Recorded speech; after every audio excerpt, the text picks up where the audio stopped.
Уважаемые соотечественники, разрешите поделиться статистической информацией на 19 июня 2020 года. За последние сутки из стационара выписано 28 пациентов с ранее подтвержденным диагнозом COVID-19.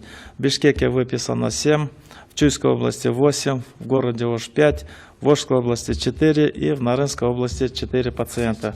При выписке результаты лабораторных исследований были отрицательные. Всего за все время выписано 1961 пациент. Проведено за последние сутки 4534 лабораторных исследования, в результате которых было выявлено еще 132 новых подтвержденных случаев заражения COVID-19. Это в Бишкеке 48 случаев, из которых 4 случая это иногородние наши граждане, 44 это горожане.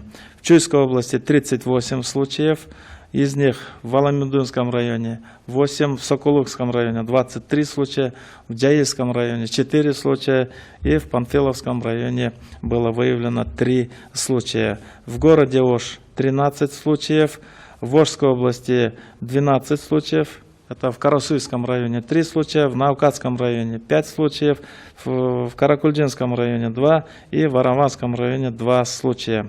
В Джалабадской области было выявлено 11 случаев, из которых в городе Джалабад 2 случая, в Сузакском районе 6, в Аксыйском районе 2, в Токтагульском районе 1 случай.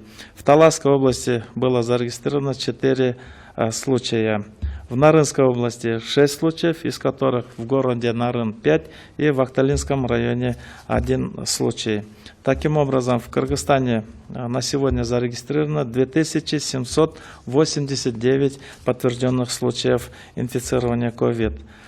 Из этих всех случаев на Джалабадскую область приходится 206 случаев, Ошская область 286, город Ош 307, в Чуйской области 307 случаев, в Бишкеке 916 на сегодня, в Баткенской области 40, в Нарынской области 429, в Иссыкульской области 33, в Таласской области 25 случаев. И также 240 случаев, которые были выявлены ранее среди наших соотечественников, которые вернулись из-за границы.